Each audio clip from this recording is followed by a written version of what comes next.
Hey everyone, I'm back with the next tutorial for the Tentacle shawl.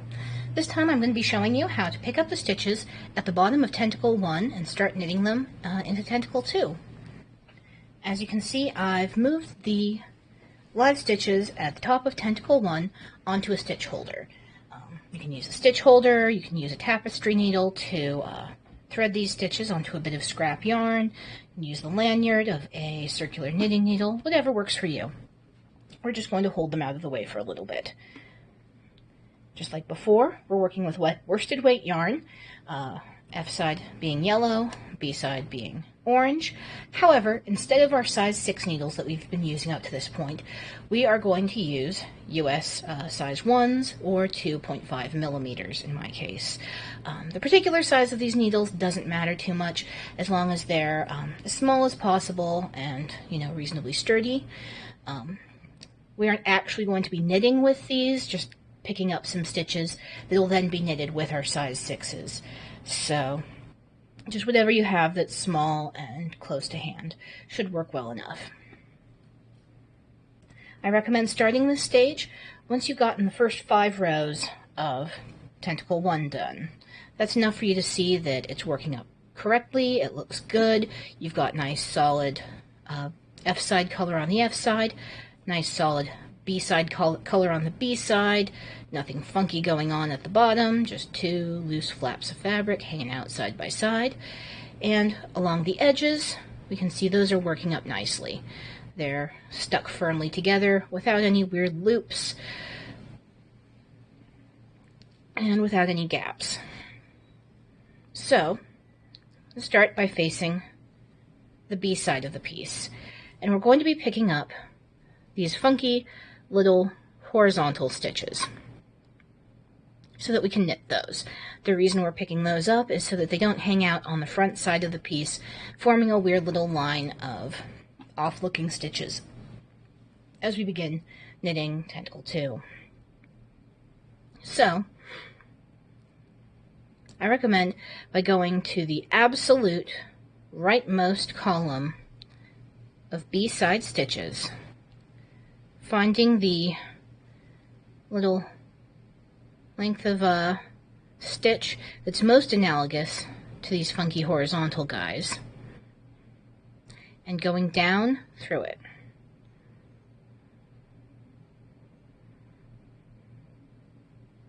Like that.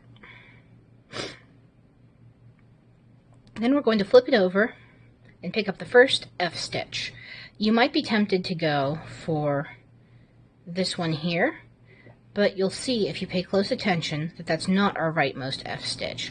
There's one that's slightly buried in among the color changes here, and you don't want to miss that. So, go here, and we're going to go down through that. Back to the B side, we're going to look at that next horizontal stitch, and we'll go down through that. Back to the B side, and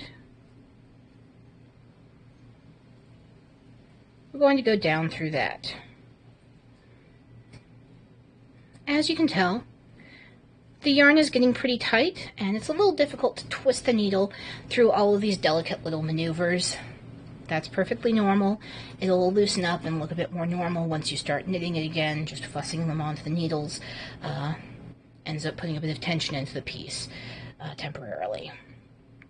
I recommend using the smallest needles that you have available because the smaller diameter will put less tension into it. Also, you can just thread the needle or pull the needle all the way through and hold these stitches on your lanyard, perhaps pulling it through every couple of stitches if it's being very fussy.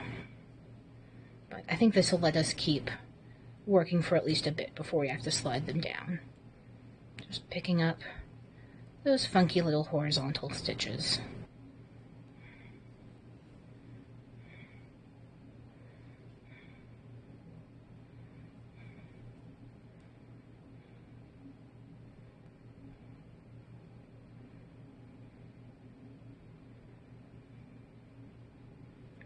When you're done picking up stitches, you should have 31 of them on your needle ready for you to knit.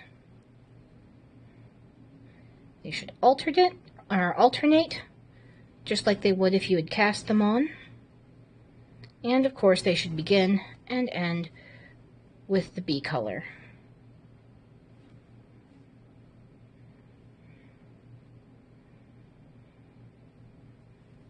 I recommend making a point to pick these up before you've gotten too far into Tentacle 1 because, as you can see, it's a little bit of a tricky maneuver. If you screw it up, sometimes you'll end up with funky twists or stitches that don't belong there. And so you may want the option to simply rip the entire thing out and give it another go. Alternatively, if it's very nearly perfect and there's just one little stitch out of place, you can cheat it by using a tapestry needle and the correct color of yarn to do a duplicate stitch and hide your sins.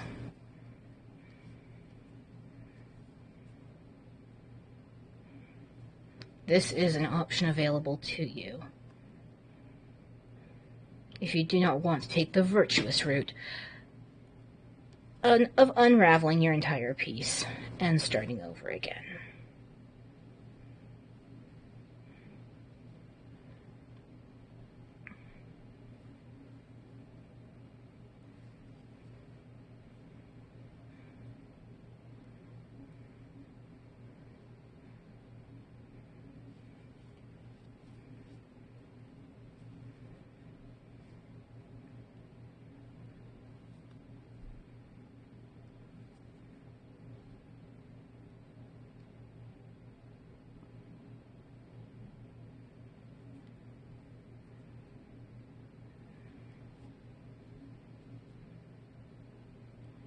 This part of the work is a bit arduous. You will wrestle with the yarn and the tension therein, but eventually, I believe, you have the ability to persevere and come to the end of that row with your full 31 stitches on, alternating appropriately. Once you're there, simply flip over to the F side, and we take those long tails of yarn that we left when we were starting out. We're about to get those out of the way, which will be a wonderful relief to you, I'm sure. We're going to work an F side row with the long tails. And also, we're going to be doing it with our size 6s again. We'll simply be pulling the stitches off of this small needle and back onto the normal size needle as we work them. So, naturally we start by purling.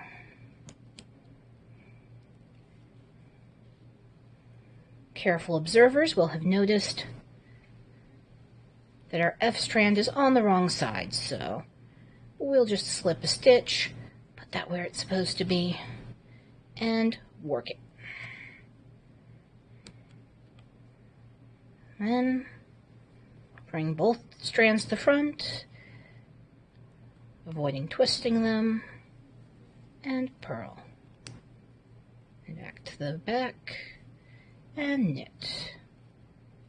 And to the front, and purl. And to the back. Hi everyone, my phone crapped out as I was finishing that first F side double knit row after picking up the stitches at the bottom of Tentacle 1. So I'm rejoining you now to show you what it looks like. Having finished the first F side row of Tentacle 2 and begun the first B side row, I've simply worked it until I've nearly finished using up those tails of yarn that I was working with. Just trying to leave just barely enough to do a rush and join with, or to switch from one ball of yarn to another in whatever manner you prefer.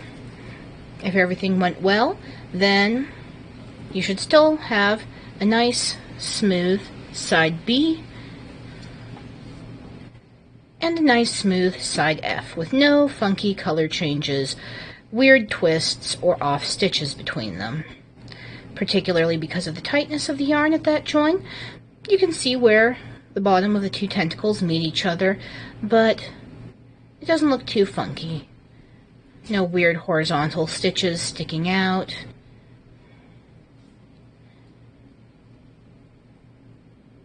Just the place where double knitting in two directions meet each other.